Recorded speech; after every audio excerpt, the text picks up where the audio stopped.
What's happening? This is David Banner, and one of the myths that come to mind for me is that growing up, I always thought, or I would always hear people say that the media is objective, or that the media is for the people, or the media is, just straight across. It has no personality or nothing in mind. And growing up, I now know that that is a lie for sure. The one thing that I can say that happened to me, because you have a lot of conscious people who think they know, but until I went to Ferguson and literally was standing in the midst of things and then watching it on TV and watching the media totally lie, like tell the exact opposite of what was going on. The picture that they were painting of the Crips and Bloods in Ferguson literally was a lie. The Crips and Bloods were locked hand in hand, stopping people from robbing stores, and they would make you think it was the exact opposite. To make people think that black people were rioting because they were savage or because they were uneducated was such a lie. Ferguson had been historically racist towards black people. There was a volatile relationship with the police department, period. And I'm watching all of these lies. And as a matter of fact, it was so bad that like now I have no respect for CNN at all. I used to think that, CNN was different than Fox News. MSNBC was different from CNN. I mean, it's all part of this system that's created to generate funds. It's a business. I even have a very good friend that works for CNN that told me about 4 years ago, one of the heads literally walked in and said, "We no longer do news. We create drama for the most part." I'm paraphrasing it, but from that point, I figured out that news is no different than a blog site. It's just looks better. It wears a suit, you know what I'm saying? I've literally had a news conglomerate to tell me, I sent 80 kids, or at that time I sent 80 kids from the inner city part of Jackson, Mississippi. I sent them on a trip. I let them have fun, but then they always have to do something that's education-based at the same time. So, it was like the third year that we were doing it, and we went to the news and asked them if they could do a story. And they literally told us it's not newsworthy. Unless it's drama-filled, we're not gonna do anything with it. I literally asked the lady, I said, "So are you telling me that if I shot somebody, you would put that on the front page?" She said, "Yes." And I said, "And I'm doing the things that you say that black people don't do, and you don't want to put that on there." And literally, we had to do it ourselves. The only way that it got any media coverage at all is because we literally did the whole thing ourselves and gave it to them. So for me, I don't think it's our responsibility, because I learned something new. This is what I learned. Racism, just look at racism. The root word of racism is race. The ism and the ist is the act of the race. For the most part, media is set up to support white supremacy, whether people will admit it or not.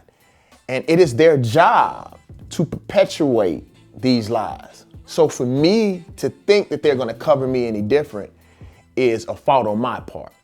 I believe that if we really want to change the way that we are being perceived as artists or as a hip hop nation or culture, hip hop has to stop following conventional media, because now hip hop blogs and hip hop media, for the most part, have become the tentacles for regular media. They just basically copy and paste.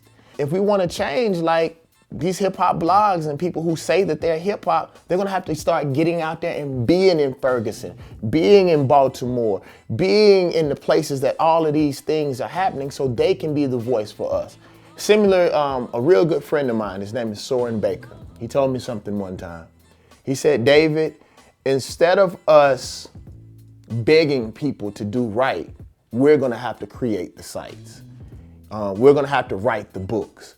Maybe that's not our passion, but it is our duty if we really want to change the foundation in which this culture has now been built upon." Black media feeds into it by wanting, I always tell this is what I say, and this is not necessarily about black media, but black people in general. Black people want freedom but don't want to let go white people toys. We want the clicks, we want the attention. You know, I tell people all the time, you want what white people have, but you don't think in a lot of cases what it's been built upon. Whether it's slavery, whether it's the death of the Native Americans, whatever it may end up being, killing all the buffalo, you know. So we're gonna have to struggle for a while. In order to build a proper foundation, we're gonna have to go back 20 or 30 years and work our way up. I tell people this all the time, you know, we really wanna be bosses, but we don't wanna sleep 15 to a house. You know, like people from other cultures that come over here and build a true foundation. So, you know, instead of crying about the media and begging, you know, white media and people who support white supremacy to set us free, that doesn't make sense. So as far as the black media is concerned, I don't even think it's black media.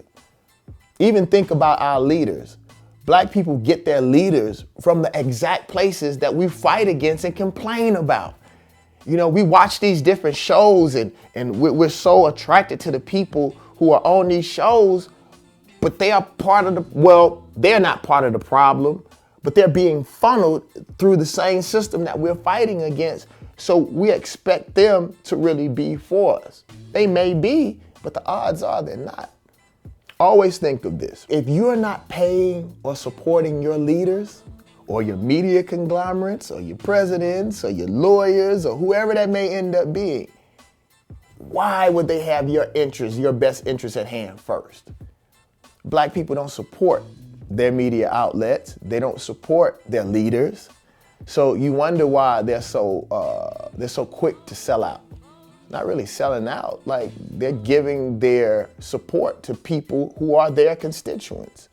We're gonna have to start holding people accountable. Like I tell people all the time, I personally don't think Don Lemon should be allowed in our neighborhoods. He shouldn't be. You can stay on CNN, brother has a job, power to him, but I don't think he has black people's interests at hand. If a certain black person is part of a white media conglomerate, he's speaking on behalf of black people, and that's not how black people feel, well, he need to feel that heat when he walked through the airport. I'm not telling people to be violent, but I'm saying we should make people uncomfortable for speaking on behalf of our people until we have our own.